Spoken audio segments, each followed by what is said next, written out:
नमस्कार। आप सब कैसे हैं? मुझे आपसे कुछ कहना है। बहुत साल पहले की बात है, मैं बिहार में मुजफ्फरपुर में रहती थी। वो पंजाबी मोहल्ला था, वहाँ बहुत बड़े बड़े घर थे। मतलब जैसे कोठियों से भी बड़े कुछ घर थे, कोई कोठियों जितने, मतलब अच्छे बड़े बड़े घर थे। एक बीजी थे, उनके जो घर था ना कोठी, वो बहुत बड़ी थी। उन्होंने अपने घर में ना 4 पोर्शन बनाए हुए थे। 3 उनके बेटे थे, एक खुद। उन्होंने एक पोर्शन खुद में रहते थे, 3 उनके बेटे रहते थे। लेकिन कभी कभी कुछ लोग होते हैं ना, सारे उस घर के बाहर लिखा हुआ था शांति कुंज। सब मतलब उनके घर में बहुत शांति थी, सब अच्छा था, बढ़िया था। लेकिन ज़िंदगी में ना, सबकी ज़िंदगी में कुछ कुछ दोस्त या रिश्तेदार ऐसे होते हैं जो घर को तबाह कर देते हैं। एक दिन बीजी की ना बहन आई, वो मुकामा में रहती थी। बहुत दिन के बाद आई थी। सब ने उसका मासी मासी जी कह के बहुत स्वागत किया। बहुत अच्छा सबको लगा कि मासी जी आए हैं। और वो मासी जी घर से रिटायर होके आए थे, वो बहुत दिन बीजी के पास रहे। तो बीजी भी खुश है, चलो मेरी बहन आई है, सबको खुशी थी, सब अच्छा ही सबको लग रहा था। लेकिन बहन जो मासी थी ना, उन्होंने ना तीनों भाइयों में ऐसी ऐसी बातें, एक को दूसरे की, दूसरे को तीसरे की, तीनों भाइयों को, और तीनों जो उनकी मतलब वाइफ थी ना, आपस में ऐसी ऐसी बातें अपने मन से लगा कर बता रही कि तीनों भाइयों में ना बहुत लड़ाई होगी। उनकी ना बहुत बड़ी मुजफ्फरपुर में ना स्कूटर पार्ट्स की दुकान थी। तीनों भाई इकट्ठे रहते, घर में भी इकट्ठे, सब बहुत मतलब दुकान में भी इकट्ठे। सबके बच्चे भी आपस में खेलते पढ़ते, सब सब एक दूसरे की मदद करते। लेकिन मासी जी ने ऐसा मतलब कुछ कहा कि वो सारा घर मतलब एक क्लेश में बदल गया। सारे, अब जो बीजी की बहुत इज्जत होती थी ना, जैसे उनको टाइम से खाना देना, दवाई देना, बेटे पूछते और पोते पोते उनके पास ही बैठते थे, धीरे धीरे जैसे मासी जी गए, सब दूर हो गए। इतनी ज़्यादा दूरियां बढ़ गई कि सब घरों ने ना आपस में दीवारें तक डाल।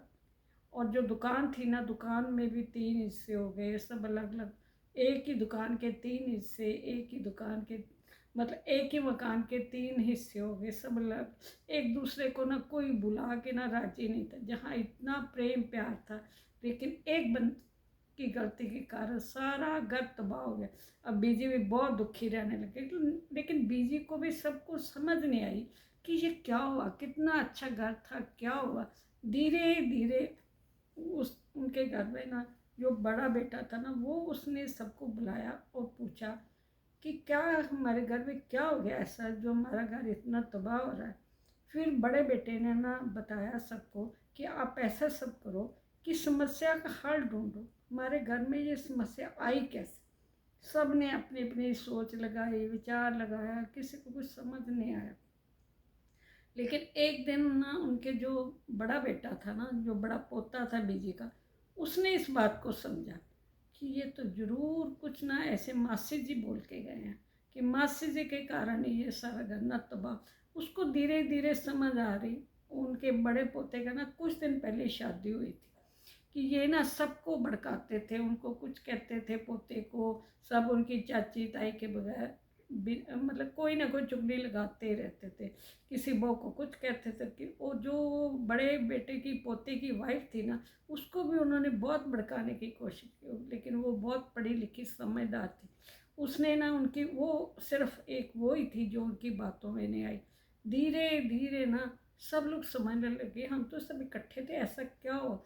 फिर सबको धीरे धीरे समझ आने लगी कि कोई हमारे घर में ऐसा इंसान आया जिससे हमारे घर में ना इतना क्लेश, इतनी दूरियां हो गई। लेकिन समझ किसी को नहीं आई कि ये सारी चाल मासी जी की है।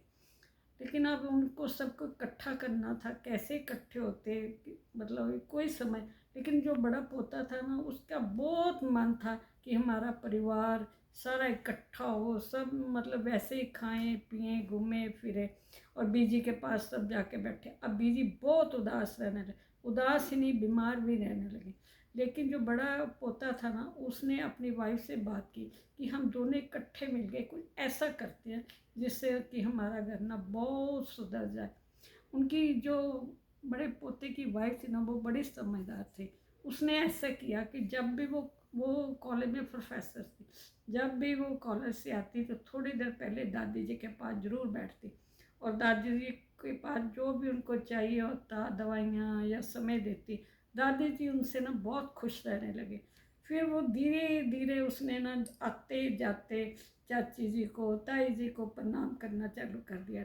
लेकिन जो बड़े होते हैं ना, वो आशीर्वाद जरूर देते हैं, उन्होंने भी आशीर्वाद देना चालू कर। धीरे धीरे घर में ना सुधार होना, लेकिन किसी को समझ नहीं आ रहा। अब सब नज़दीक नज़दीक आने लगे, तो जो उसके मतलब ये ताए चाचा जी के बच्चे थे ना, किसी को पढ़ाई की ज़रूरत होती, किसी को वैसे किसी चीज़ की हेल्प होती, वो बड़ी बहुत चुपके चुपके सबके साथ करती। कभी कोई चाची जी बीमार होती थी, चुपके चुपके उसको खाना बना देती, जो भी उनको दवाई चीज़ें चाहिए, कपड़े या कुछ भी हेल्प होती उसकी कर आती। लेकिन कभी किसी को बताती नहीं, या ताई जी को चाहिए या उसकी सास को चाहिए। उस सब उसने धीरे धीरे सारे घर को ना जोड़ना चालू कर दिया।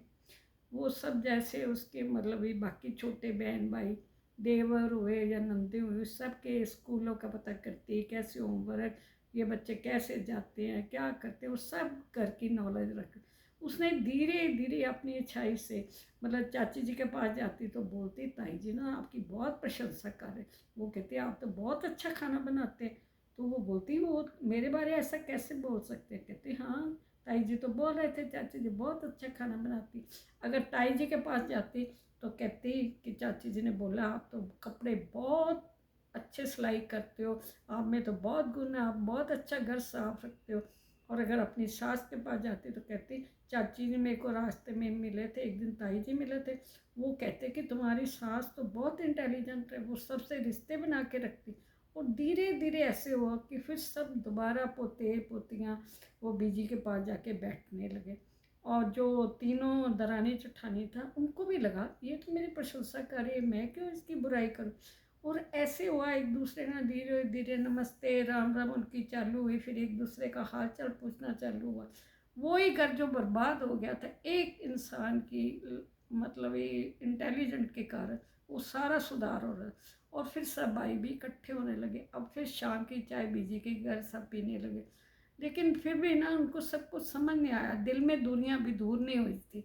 बड़े पोते ने और अच्छा काम किया, उन्होंने सबको ना कहा कि एक दिन सबको बिठाया और बहुत सारे खाने पीने का सामान भी लेके आया।